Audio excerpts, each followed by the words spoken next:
Pagi anak-anak hebat, anak-anak kelas 2 yang Miss kasihi. Kembali lagi bersama dengan Miss. Hari ini kita akan kembali belajar ya.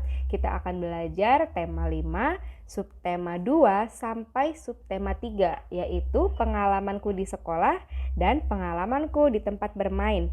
Kita akan belajar muatan PPKN ya. Nah, kita akan belajar pengamalan sila kedua Pancasila di sekolah. Jika di video sebelumnya, pembelajaran sebelumnya, kita sudah belajar perilaku atau sikap yang sesuai dengan sila Pancasila yang sila ke-1, sila kedua, dan sila ketiga. Itu kan di perilaku di rumah atau perilaku sehari-hari. Sekarang kita akan belajar pengamalan sila kedua di sekolah.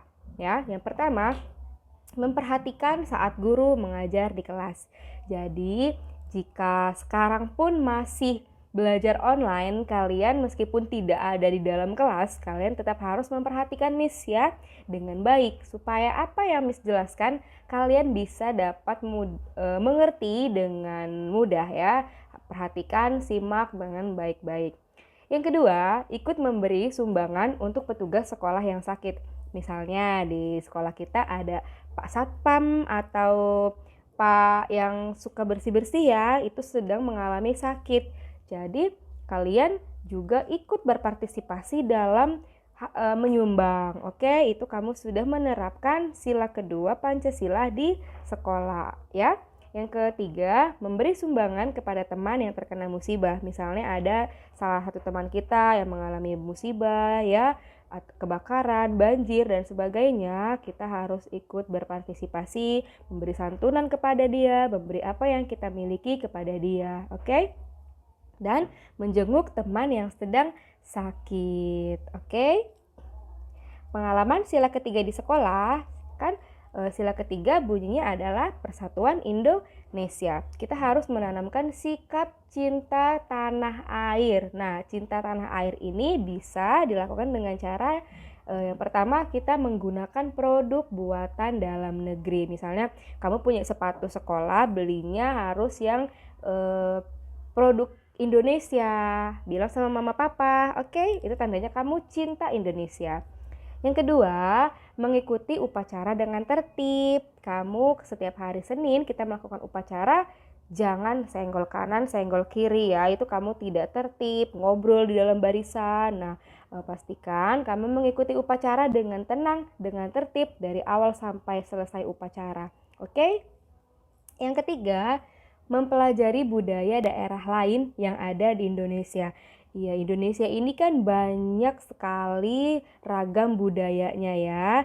Misalnya kamu dari agama dan suku yang berbeda dengan teman kamu, tidak ada salahnya kamu mempelajari suku atau budaya dari teman kamu ya. Itu tandanya kamu juga sudah menerapkan sikap cinta tanah air, sikap cinta bangsa Indonesia. Yang keempat, bekerja sama membersihkan kelas. Iya, piket kelas ya, sama-sama membersihkan kelas. Oke, kalau sudah dibagi jadwal piket, misalnya hari Senin ada 4 orang, ada Alvaro, ada Rizi, ada Jessica, dan ada Kevi. Misalnya yang 4 ini, jangan hanya Rizi dan Alvaro saja yang bekerja membersihkan kelas, tapi Kevi dan Jessica juga harus ikut membersihkan kelas. Misalnya, Miss, sapunya nggak ada.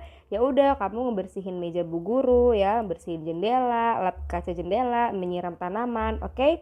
Pokoknya yang berempat ini harus saling bekerja sama membersihkan kelas, oke?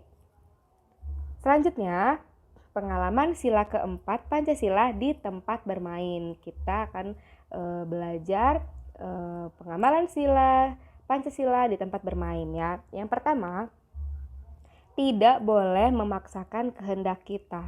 Dalam bermain, misalnya kamu bermain dengan teman kamu menginginkan satu hal, tapi teman kamu tidak. Jadi apa yang dalam aturan permainan itu harus dua-duanya saling mengikuti ya. Tidak boleh hanya keinginanmu saja yang dituruti oleh temanmu, tapi kalian berdua harus sama-sama menaati aturan yang sudah ditetapkan. menerima hasil musyawarah dengan senang hati. Misalnya ya, dalam memilih teman bermain, dalam memilih kelompok bermain yang sudah ditetapkan, hasil musyawarahnya itu harus diterima dengan baik. Misalnya kamu tidak mau nih, aku tidak mau satu kelompok dengan dia, ya itu tidak boleh. Jadi yang sudah ditetapkan, kamu teman bermainnya dengan si A atau dengan si B, itu kamu harus menerima dengan senang hati. Yang ketiga, mendengarkan pendapat teman. Jika ada temanmu yang memberikan pendapat, kamu harus mendengarkan dengan baik apa yang dikatakan oleh temanmu itu. Nah, selain didengarkan dan jangan dipotong kata-katanya ya, tidak memotong kata-kata teman saat berbicara. Si A sedang berbicara, misalnya si Wesley sedang berbicara, sedang mengutarakan pendapatnya, tapi si Michael memotong pembicaraan si Wesley. Nah, itu adalah sikap yang tidak boleh. Ini Miss contoh ya, pinjam nama Wesley dan pinjam nama Michael. Tapi Miss yakin kalian anak-anak kelas 2 gak ada yang memotong pembicaraan teman-temannya pada saat berbicara. Yang kelima, menggunakan kata yang santun saat memberi pendapat. Iya, jadi pada saat kita memberikan pendapat, kita juga harus menggunakan kata-kata yang santun, yang baik, yang enak didengar. Oke? Jangan dengan marah-marah. Kemudian kita belajar pengamalan sila kelima, Pancasila di tempat bermain. Bunyinya apa sila kelima?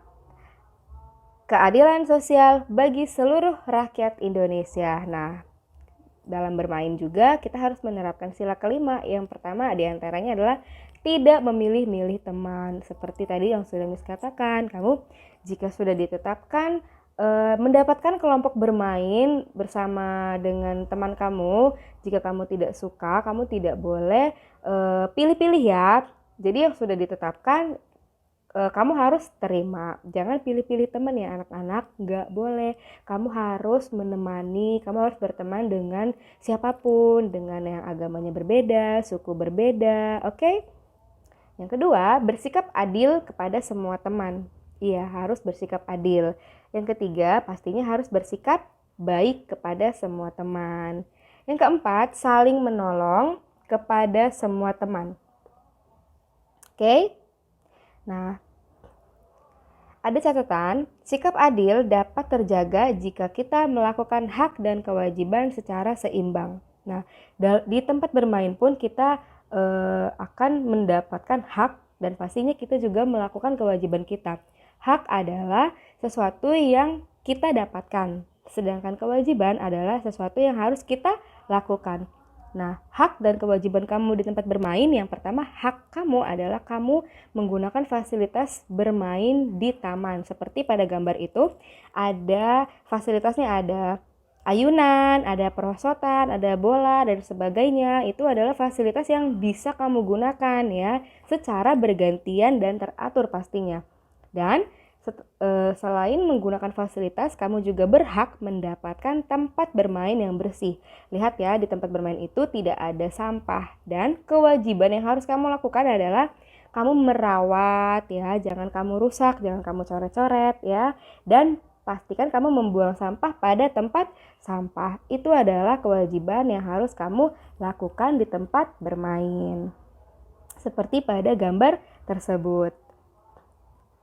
Oke, anak-anak, pelajaran kita sampai di sini. Miss harap kalian bisa mengerti setiap materi yang Miss jelaskan, dan nanti tugasnya akan Miss share lewat WhatsApp grup ya.